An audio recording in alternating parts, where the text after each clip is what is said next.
Wall Street analysts just changed their tune on these three stocks, upgrading their ratings to a buy. So let's get into it. All right, guys, welcome back. Thank you all so much for being here. It is Julie with Tip Ranks. I hope your Monday is off to a great start. Today, we're taking a look at three stocks that just received rating upgrades from Wall Street analysts, and these upgrades elevated them to a unanimous strong buy consensus. So we're going to take a look at these companies, what it is that they do, and what those analysts are predicting for the stock's future. If you enjoyed today's video, make sure you hit that thumbs up button and that you're subscribed to the channel. You can follow along with today's stocks on the Tip Ranks website or right on the Tip Ranks mobile app. Now let's dive right into these recently upgraded stocks. First on the list is a stock that we've talked about before. We're taking a look at Copa Holdings. They trade under the ticker CPA, currently priced at $116 per share.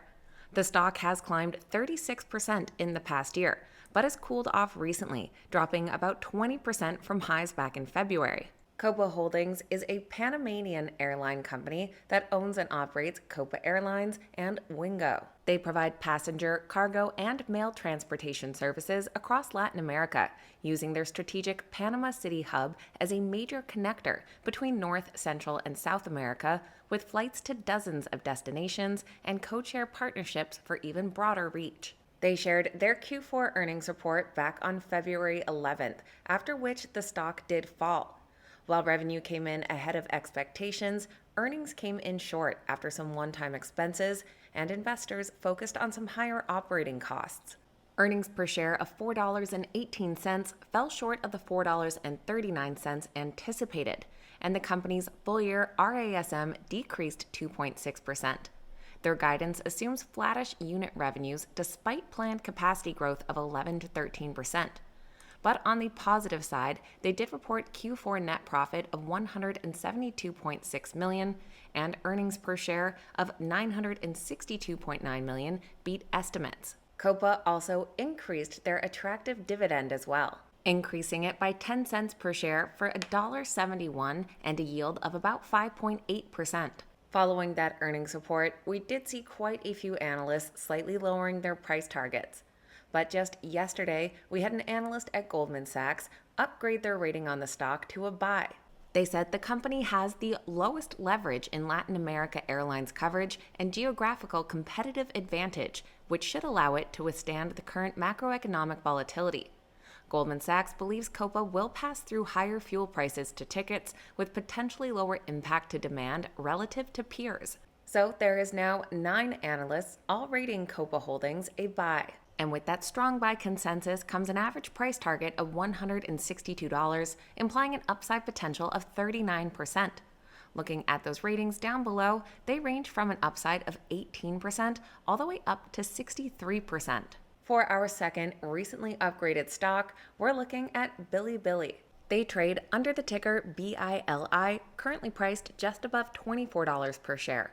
Their stock has climbed 39% in the past year, but in recent months has fallen about 30% from highs back in January. Bilibili is a leading Chinese online video and entertainment platform.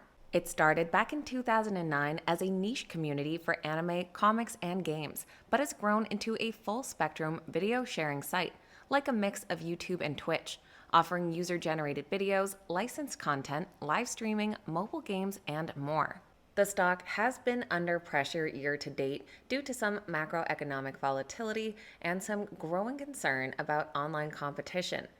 But in March, they did share their latest quarterly earnings report, where we saw an earnings and revenue beat, plus they had their first year of GAAP profitability. They reported earnings per share of 28 cents, beating expectations by 2 cents per share. Under lowlights, some of the key risks noted included their Q4 game revenue declining 14% year-over-year and planned reinvestment in AI that could temper near-term margin gains. But on the positive side, their full-year total revenue came in at 30.3 billion RMB, which was up 13% year-over-year, and they saw a net profit of 1.2 billion RMB.